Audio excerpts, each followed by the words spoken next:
پیش کرنے کی سعادت حاصل کیجئے۔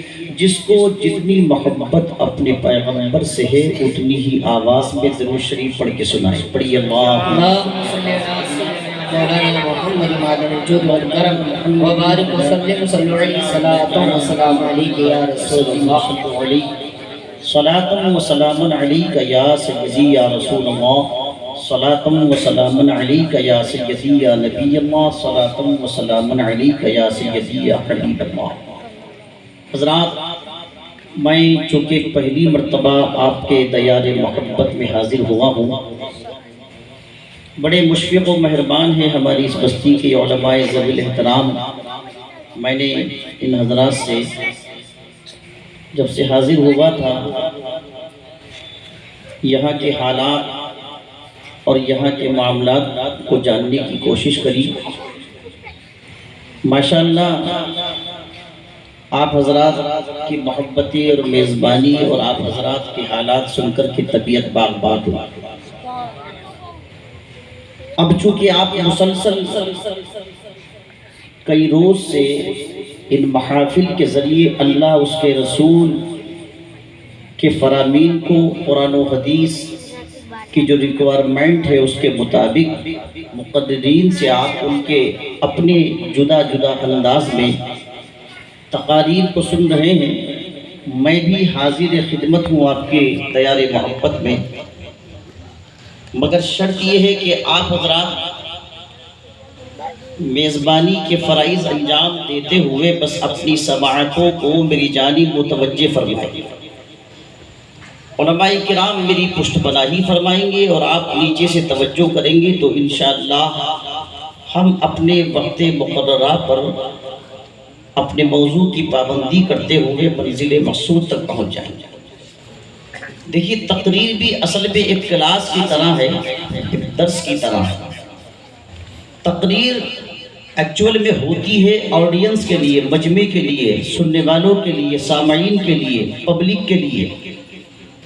علماء کرام تو خطیب کی پشت پناہی فرماتے ہیں اور خطابت اس کو کہتے ہیں کہ خطیب اپنے جملوں کو سننے والوں کے ذہن و دماغ میں آسانی سے اتار دے اپنے بات۔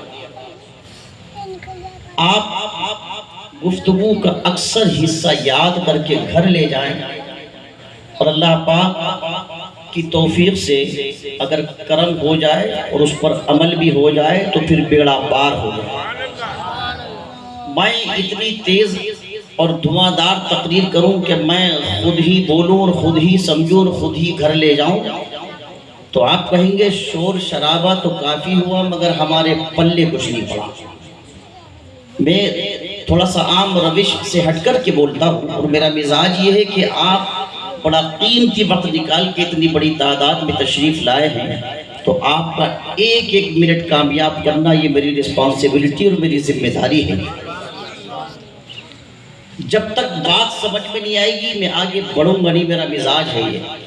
بات سمجھ میں آنی چاہیے۔ ہمارے بزرگ تشریف فرما ہیں، خواتین ہیں، بچے ہیں، عورتیں ہیں۔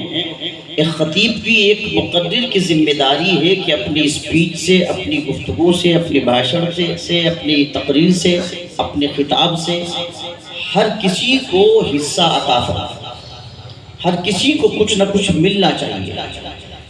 تو میں امید کرتا ہوں کہ انشاءاللہ تعالی آپ بس تھوڑا سا اس طرح توجہ فرمائیں گی کہ تقریر جو ہے وہ چونکہ چہرے دیکھ کے ہوتی ہے۔ بڑا اچھا کلام حضور تاج الشریعہ کا حضرت پڑھ رہے تھے، طبیعت چاہتی تھی یہ اور پڑھیں ہم اور سنیں، اس لیے کہ تاج الشریعہ کا کلام ہو یا مفتی اعظم ہند کا کلام ہو یا سرکار اعلیٰ حضرت کا کلام ہو، ان کی خوبی یہ ہے کہ سننے والے کو سمجھ میں آئے یا نہ آئے مگر پڑھنے والا اور سننے والا دونوں جھوم جاتے ہیں۔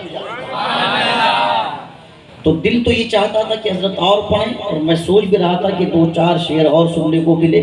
خیر آپ نے اکتفا کیا وقت کی قلت کے پیش نظر۔ تو تقریر چہرے دیکھ کے ہوتی ہے، نعت پاک تو آنکھیں بند کر کے بھی پڑھی جا سکتی ہے۔ تقریر پوری ہوش مندی کے ساتھ ایک ایک چہرہ دیکھ کر، ایکسپریشن دیکھ کر، مجمع کے معیار اور اسٹیٹس کے مطابق خطیب اپنے جملوں کا انتخاب کر کے موضوع کی پابندی کرتے ہوئے اللہ اس کے رسول کے فرامین کو عوام کے حوالے کر دے، تب تو بولنا کامیاب ہے۔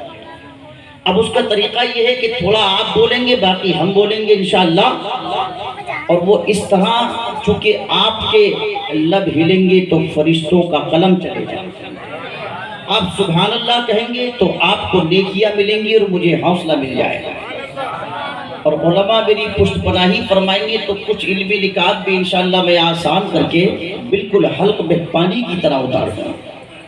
میں 2-3 شعر سے گفتگو کا آغاز کرتا ہوں، اسی سے آپ کی سماعتوں کے ٹیمپریچر کو چیک بھی کرتا ہوں۔ بہت پہلے کسی نے کہا تھا، اے مسلمانوں مبارک ہو نوید فتح باب، اے مسلمانوں مبارک ہو نوید فتح باب، لو وہ نازل ہو رہی ہے چرخ سے ام الکتاب، اے مسلمانوں مبارک ہو نوید فتح باب، لو وہ نازل ہو رہی ہے چرخ سے ام الکتاب، وہ اٹھے تاریکیوں کے باب گردوں سے حجاب، وہ عرب کے مطلع روشن سے ابھرا آفتاب، تم ضیاء صبح میں شب کا اندھیرا ہو گیا، وہ کلی چٹکی کرن پھوٹی سویرا ہو گیا، اور آ گیا جس کا نہیں ہے کوئی ثانی وہ رسول، روح فطرت پر ہے جس کی حکمرانی وہ رسول، جس کا ہر تیور ہے حکم آسمانی وہ رسول، موت کو جس نے بنایا زندگانی وہ رسول، محفل صفاکیوں وحشت کو برہم کر دیا، جس نے خون آشام تلواروں کو مرہم کر دیا، واہ کیا کہنا تیرا اے آخری پیغامبر، حشر تک روشن رہے گی تیرے جلووں کی سحر، تو نے ثابت کر دیا اے ہادی نوع بشر، مرد یوں مہرے لگاتے ہیں جبین وقت پر، کروٹیں دنیا کی تیرا قصر ڈھا سکتی نہیں، اور آندھیاں تیرے چراغوں کو بجھا سکتی نہیں، کروٹیں دنیا کی تیرا قصر ڈھا سکتی نہیں، آندھیاں تیرے چراغوں کو بجھا سکتی نہیں۔ حضرات، مسلمان کا سب سے بڑا سرمایہ عشق رسول ہے۔ ایک ایک جملے پر میں آپ کی ہوں ہاں تھوڑی توجہ، تھوڑا سا آپ بولیں گے تو انشاءاللہ میں جلدی سے اپنے موڈ میں آؤں گا۔ سنیں، مسلمان کا سب سے بڑا سرمایہ بولیے کیا ہے؟ عشق رسول۔ سب سے بڑی دولت کیا ہے؟ عشق رسول۔ میری زبان اس وقت تک کوئی اہمیت نہیں رکھتی جب تک کہ میں اپنے دعوے پر قرآن و حدیث کے دلائل کی مہر نہ لگا دوں۔ چیخنے چلانے سے جملہ باوزن نہیں ہوتا، بلکہ جملے میں خود میں وزن ہونا چاہیے، اور جملے میں وزن پیدا ہوتا ہے قرآن و حدیث کے دلائل سے۔ الحمدللہ یہ اہل سنت کا ذمہ دار اسٹیج ہے، یہاں سے کوئی بات ہواؤں میں نہیں ہوتی، پوری ذمہ داری کے ساتھ ہوتی ہے۔ 1000 گدھے مل کر ایک گھوڑے کا مقابلہ نہیں کرتے، تو 1000 باطل پرست مل کر ایک ایمان والے کا مقابلہ کیسے کر سکتے ہیں؟ تو میں جو جملہ بولوں گا اس پر قرآن کی کوئی آیت یا حدیث پاک کا مفہوم جب فٹ کروں گا تبھی میرا جملہ باوزن ہوگا۔ میں نے عرض یہ کیا بغیر کسی تمہید اور دیباچے اور فاؤنڈیشن کے کہ مسلمان کا سب سے بڑا سرمایہ حضرت عشق رسول ہے۔ اسے دولت نہیں، نبی کی محبت چاہیے، زمانے کا مال نہیں، آمنہ کا لال چاہیے، دنیا کا خزینہ نہیں، مصطفیٰ کا مدینہ چاہیے۔ سنی مسلمان کو اپنی تعداد پر نہیں، شہنشاہ بغداد پر ناز ہے، اسے گوالیار کا راجہ نہیں، سنجر کا خواجہ چاہیے، دلی کا امیر نواز نہیں، اجمیر کا غریب نواز چاہیے۔ اب یہ تو جذباتی جملے تھے تاکہ آپ کی توجہ میری جانب ہو جائے، اس پر قرآن کی آیت سنیے توجہ کے ساتھ۔ کیوں چاہیے؟ اللہ کا قرآن کہتا ہے لِتُؤْمِنُوا بِاللَّهِ وَرَسُولِهِ وَتُعَزِّرُوهُ وَتُوَقِّرُوهُ وَتُسَبِّحُوهُ بُكْرَةً وَأَصِيلًا۔ اللہ فرماتا ہوتا ہے ایمان لاؤ اللہ اور اس کے رسول پر۔ تھوڑا سا اہل علم حضرات تشریف فرمائیں، انشاءاللہ میں بہت آسان کر دوں گا علمی بات کو بھی کہ آپ کی سمجھ میں آئے گا۔ سوال پیدا ہوتا ہے ایمان کہتے کس کو ہیں؟ ایمان کی ڈیفینیشن کیا ہے؟ ایمان کی تعریف کیا ہے؟ ایمان کی پریبھاشا کیا ہے؟ لغوی اعتبار سے ایمان کس کو کہتے ہیں؟ اصطلاح شریعت میں ایمان کا کیا مفہوم بنتا ہے؟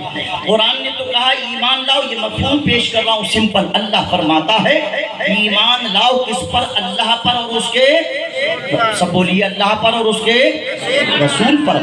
اب ایمان کا لغوی معنی ہے مان لینا۔ کیا معنی ہے؟ مان لینا۔ اب اس کو پھیلاؤں تو اس پر گھنٹوں گفتگو ہو سکتی ہے، مگر اشارہ دے کے آگے بڑھنا ہے۔ ایمان کس کو کہتے ہیں؟ اب بہت غور سے توجہ سے سنیے گا کہ ایمان یاد رکھو جاننے سے نہیں آتا، ایمان حضرت پہچاننے سے بھی نہیں آتا۔ میں اس پر ایک ایک ریفرنس دوں گا صرف وقت بچانے کے لیے۔ ایمان جاننے کو نہیں کہتے، کسی چیز کا جاننا یہ ایمان نہیں ہے، جاننے کو علم کہتے ہیں۔ ہم روز اخبار پڑھتے ہیں، ہم سوشل میڈیا کے ذریعے خبریں سنتے ہیں، ہم بہت ساری چیزوں کو جانتے ہیں، لیکن اگر ذہن و دماغ ان کو ایکسپٹ نہ کرے تو پھر ہم اس پر ایمان نہیں رکھتے۔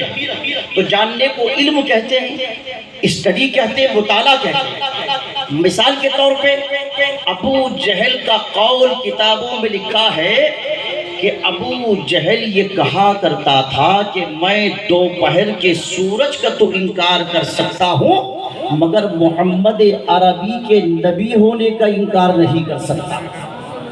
وہ جانتا تھا کہ یہ نبی ہیں، ابو جہل جانتا تھا کہ محمد ابن عبداللہ ہی محمد الرسول اللہ ہے، مگر باوجود اس کے وہ مانتا نہیں تھا۔ وہ جانتا تھا کہ نبی ہے۔ اچھا یہ بتائیے اگر وہ نہیں جانتا تو پھر کون جانتا؟ جس کی نگاہوں کے سامنے میرے مصطفیٰ چاند کے 2 ٹکڑے کر رہے ہوں وہ نہیں جانے گا تو کون جانے گا؟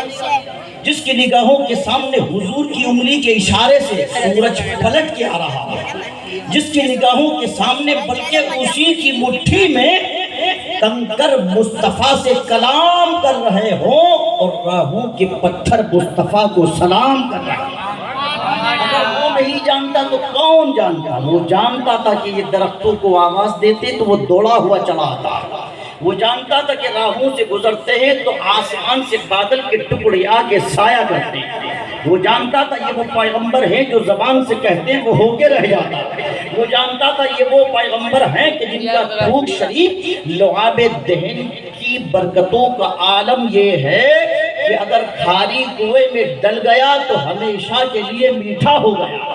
وہ پیغمبر جس کے تھوک شریف کا کمال یہ تھا کہ جابر کی ہانی میں پڑا تو برکت ہو گئی، وہ پیغمبر جس کے تھوک شریف کا کمال یہ تھا کہ مولا علی کی ٹوٹی ہوئی ہڈی پر لگ گیا تو بنا آپریشن کے ہڈی جڑ گئی، وہ پیغمبر جس کا لعاب دہن حضرت قتادہ کی نکلی ہوئی آنکھ میں پڑا، ایک جنگ کے موقع پر آنکھ نکل کے باہر آئی، نکلی ہوئی آنکھ کو لے کر کے حضور صلی اللہ علیہ وسلم کی بارگاہ میں پہنچے، عرض کی یا رسول اللہ یہ آنکھ نکل کے باہر آ گئی ہے، میرے سرکار نے یہ نہیں فرمایا میں پیغمبر ہوں مجھ سے شریعت کی باتیں کرو، نماز روزے کے مسائل پوچھو، حج و زکوٰۃ و صدقات و خیرات کے مجھ سے قوانین پوچھو، یہ تو میڈیکل سے ریلیٹڈ معاملہ ہے، نکلی بھی آنکھ میرے پاس کیوں لے کر کے آئے؟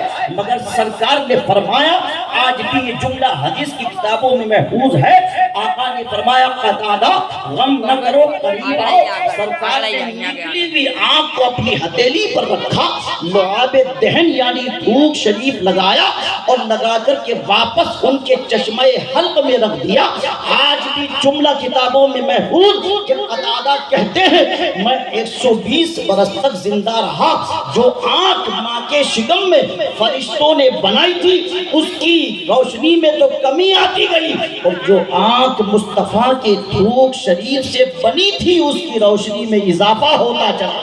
سبحان اللہ سبحان اللہ، بہت اچھا۔ اس پیغمبر کے لعاب دہن کا یہ عالم ہے، اس پیغمبر کی ذات کا عالم کیا ہوگا؟ تو یہ کمالات، یہ معجزات جو اعلان نبوت کے بعد پیغمبر جو کمالات دکھاتا ہے اور خلاف عادت جن کو دماغ ذہن فہم ادراک قبول نہ کرے اور وہ چیزیں عقل سے بالا تر ہوں، پیغمبر کی ذات سے جب وہ چیزیں صادر ہوں تو انہیں کہتے ہیں معجزہ، اور اعلان نبوت سے پہلے ہو تو انہیں کہتے ہیں ارہاس۔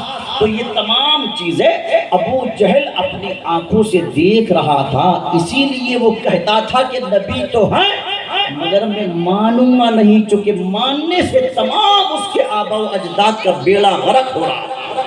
تو اس نے کہا میں جانتا ہوں نبی ہیں۔ پتا چلا کہ جاننے سے ایمان نہیں آتا، جاننے کو علم کہتے ہیں۔ ابو جہل حضرت جانتا تھا مگر مانتا نہیں تھا۔ اسی طرح مدینے کے یہودی جانتے تھے کہ نبی آخر الزمان یہی ہے۔ قرآن کہتا یعرفونہ کما یعرفون ابناءہم، ارے محبوب یہ آپ کو ایسے پہچانتے ہیں جیسے ماں باپ اپنے بچوں کو پہچانتے ہیں۔ تو پہچاننے کو معرفت کہتے ہیں، جاننے کو علم کہتے ہیں۔ پہچاننے والے یہودی مومن نہ ہو سکے، جاننے والا ابو جہل مومن نہ ہو سکا، مگر ایک وہ دیوانہ جس نے ماتھے کی آنکھوں سے حضور کو دیکھ کر کے جانا بھی نہیں تھا، جس نے ذہن و دماغ فہم و ادراک سے پہچان کر کے حضور کوئی معرفت بھی حاصل نہیں کری تھی، جس کو دنیا حضرت اویس قرنی کہتی ہے، جو دور رہتا تھا، جس نے کبھی نگاہوں سے دیکھا نہیں تھا، مگر سرکار کو دل کی آنکھوں سے جان کر کے ایسا مان لیا کہ خود حضور نے اپنا جبہ مبارک حضرت عمر و علی کو دے کر کے بھیجا، کہا جا کر میرے دیوانے سے کہنا اسے پہن لے، پیشانی سجدے میں رکھ کر کے میری امت کی مغفرت کی دعا کر۔ اتنی دیر کی گفتگو سے یہ پتا چلا کہ ایمان نہ جاننے کو کہتے ہیں نہ پہچاننے کو کہتے ہیں، تو ایمان کس کو کہتے ہیں؟ والذین یؤمنون بالغیب، بغیر دیکھے جو نبی کی باتوں پر دل سے یقین کر لے اسے مومن کہتے ہیں۔ اسے کیا کہتے ہیں بولو؟ مومن۔ اب قرآن کہتا لتؤمنوا باللہ ورسولہ، ایمان لاؤ اللہ اس کے رسول پر۔ کیسے ایمان لاؤ؟ آج بھی بہت سے لوگ حضرت نبی کو جانتے ہیں، بابا سکندر صاحب کی اللہ جانتے ہیں کہ یہ نبی ہے، جانتے ہیں تبھی تو کلمہ پڑھتے محمد الرسول اللہ۔ وہ جانتے تو ہیں کہ نبی ہیں، وہ جانتے تو ہیں کہ پیغمبر ہیں، وہ جانتے تو ہیں کہ رسول ہیں، وہ جانتے تو ہیں کہ عبداللہ کے لخت جگر ہیں، وہ جانتے ہیں کہ آمنہ کے نور نظر ہیں، مگر جاننے کے باوجود جب وہ یہ اعتراض اور آبجیکشن کرتے ہیں کہ کیا حضور غیب جانتے ہیں کہ نہیں جانتے ہیں؟ جب بات غیب کی آتی ہے، جب بات اختیارات کی آتی ہے، جب بات حضور صلی اللہ علیہ وسلم کی شان کی آتی ہے، تو یہاں سے پتا چلتا ہے کہ وہ محض حضور کو جانتے ہیں۔ جن شانوں کے ساتھ سرکار کو ماننا چاہیے ان شانوں کے ساتھ میرے مصطفیٰ کو مانتے نہیں ہیں۔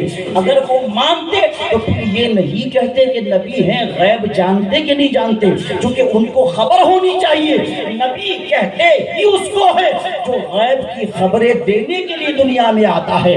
نبی کی ڈیفینیشن یہ ہے، نبی کی پریبھاشا یہ ہے، نبی کی تعریف یہ ہے، نبی اس کو کہتے ہیں۔ قرآن کہتا ذالک من انباء الغیب نوحیہ الیک، محبوب یہ غیب کی خبریں ہیں جو ہم آپ کو دیا کرتے ہیں۔ وما هو علی الغیب بضنین، میرا محبوب غیب بتانے پر بخیل نہیں ہے۔ قرآن میں 9 آیتیں ہیں غیب کے تعلق سے، اگرچہ میرا ٹاپک آج غیب نہیں ہے مگر سن لیجئے انشاءاللہ ایمان تازہ ہوگا۔ 9 آیتیں قرآن میں غیب کے تعلق سے نازل ہوئی، 7 آیتوں سے علم غیب ثابت ہوتا ہے، 2 آیتوں سے علم غیب کی نفی ہوتی ہے۔ علماء تشریف رکھتے ہیں سبحان اللہ، جن 2 آیتوں سے نفی ہوتی ہے ان سے ذاتی علم غیب کی نفی ہوتی ہے، عقائی علم غیب کی نفی نہیں ہوتی ہے۔